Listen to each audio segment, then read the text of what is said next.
Hello everyone, welcome to the Jorge Rivas Show.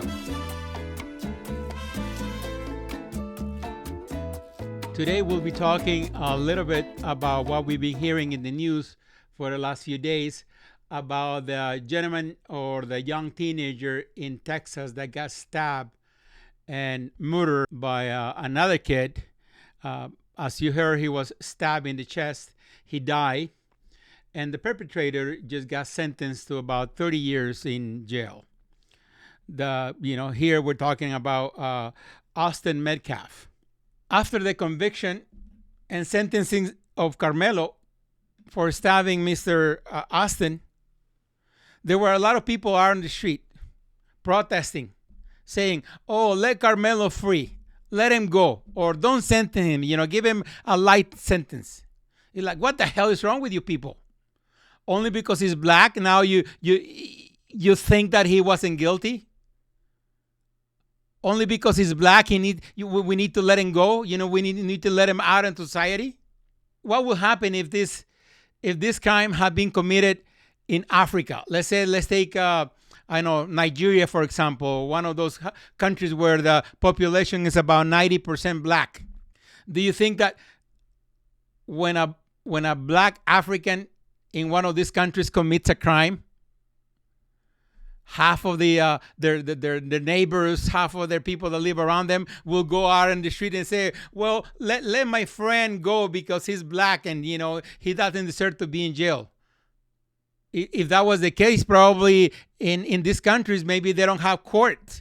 They don't have a justice system because since they have more than 90% of people are black, so whenever a crime is committed, no one goes to jail. I think we need to hold people responsible. If you committed a crime, you need to pay for that crime.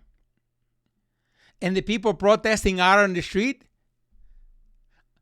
you should be ashamed of yourself. How are you asking to let someone go when they kill someone, when they stab someone for no reason at all? It's not like this Karmelo guy was defending himself. He stabbed him because he felt like it. He stabbed him because he had anger in his heart. And to me, it's a little surprising to see that the media is actually giving it some air time and also showing the face of the perpetrator. Because I have noticed that in the last few years, the media, whenever a black person commits a crime, it seems like they don't want to say or show the person who committed the crime.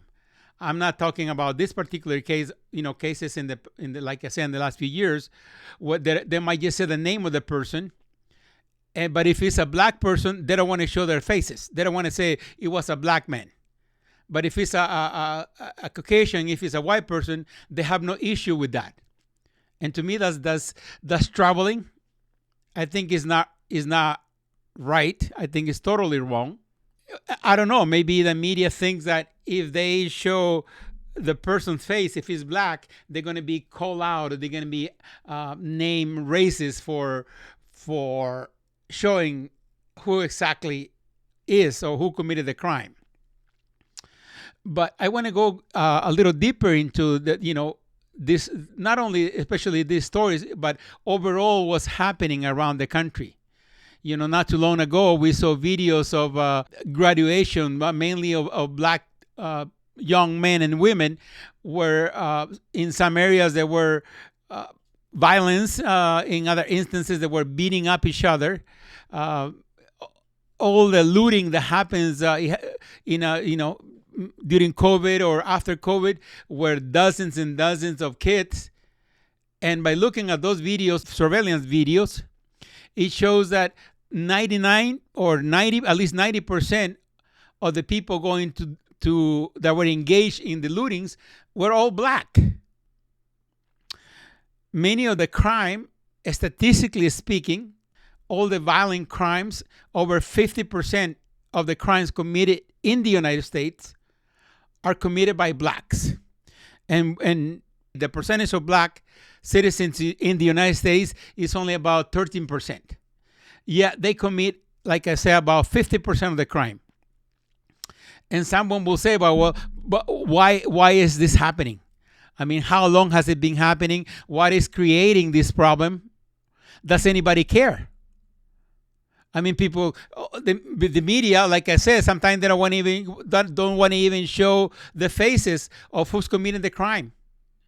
When we're talking about the lootings, they don't want to say, well, there are so many people looting out there, and 90% are black. I mean, I think if we just bring it up and talk about it, maybe someone can say, well, let's look into this. Not necessarily for incriminating someone in particular, but maybe to find out exactly what the reason is, what's causing it. One of the examples that they give you, the reason why it's happening is because, these people are they're poor. They come from a disadvantaged neighborhood, a lot of crime, a lot of violence. Yeah, but being poor, it doesn't give you the right, or it's not the reason why you should go out and steal and rob and kill. Or being dark skinned it is not the reason to commit crime. It's not the reason to be violence. I heard some other comment for someone that said, well, black teenagers, especially men, even though that nowadays we also see young black females also engaging in beating up each other like crazy. But they were saying that, I don't know if they saw it in the study, that they have so much hate, they have so much violence and anger in their persona and who they are. It is one of the reasons is because when these kids are growing up, their mother transmit that hatefulness to their kids. And when I heard that, I said, how is it possible? Mothers give their kids love, they give them protection, they give them, food, water, housing, whatever else. And the last thing that you will think is that the hate that is in black men nowadays come from their mothers.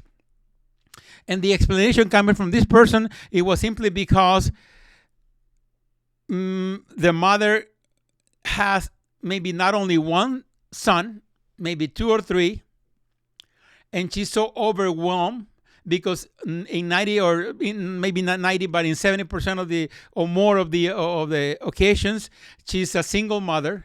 She has to go to work. There is no money, probably no food. So the mother is always in a state of anger or unhappiness, and maybe not giving the attention that the kids need. And she's transmitting that straight to the kids.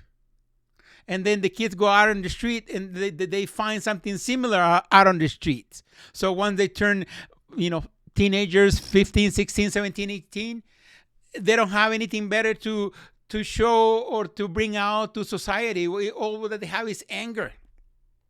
So it's also probably, maybe it is true. But at the same time, as a Latino, I feel that for me, maybe it's easier to speak about this, because if a white person were to say the same things that I'm talking about, probably they will say, well, you're a white, you're racist. You're automatically racist because you're white. So the conversation cannot continue because simply for being white or automatically labeled as a racist person. And at the same time, the news anchors in the media, all the famous black people that work in, all the big news stations,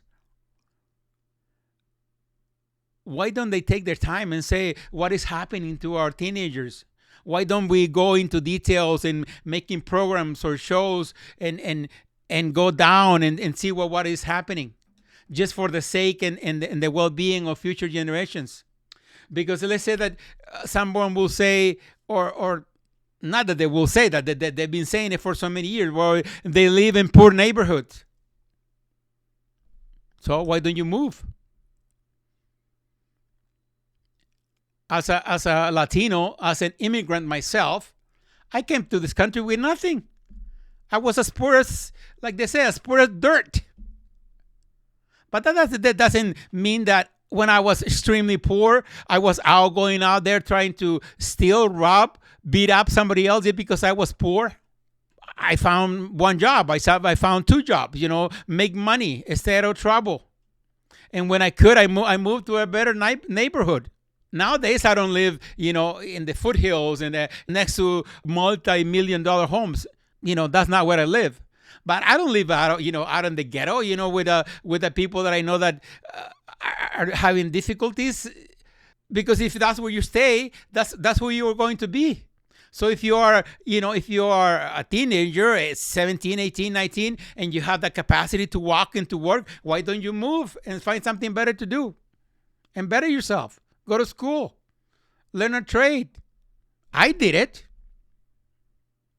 And I didn't have a mother to help me here because I came to the United States by myself.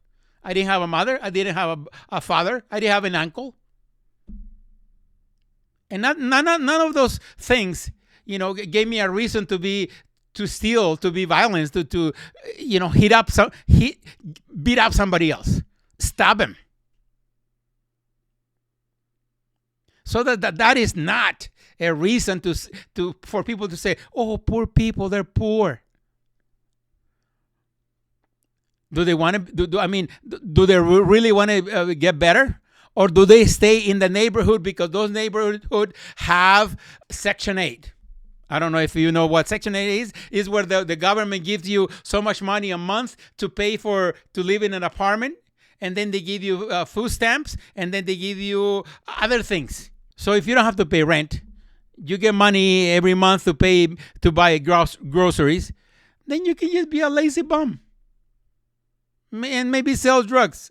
Are they being responsible also at the same time when they have, when teenagers have sex, unprotected sex, and then they have a kid who they cannot support, they cannot give love, they cannot, give him the care or the moral values to become a good, productive citizen? But it's extremely sad. Whether it's one reason or the other, not only anchors on television, but also I think politicians overall should say, okay, instead of sending, 20 millions to Iraq and 100 millions to, I don't know, Egypt to do studies in mummies or, great. Now we know about mummies. Excellent. But how about, finding out what is making our society and making 13% of the population commit over 50% of the horrible crimes in the United States. As a parent, as an older man that I'm now, I'm not a teenager anymore, I'm not a young man anymore, I think it is important to give our kids the necessary tools to succeed. It is extremely important to give them, the love and care since they're very young age, and the tools and the education necessary to succeed. But apparently, how many people really care, especially the people that are well off in the Black community, to step up, and say, I, as a Black citizen, I care for my community.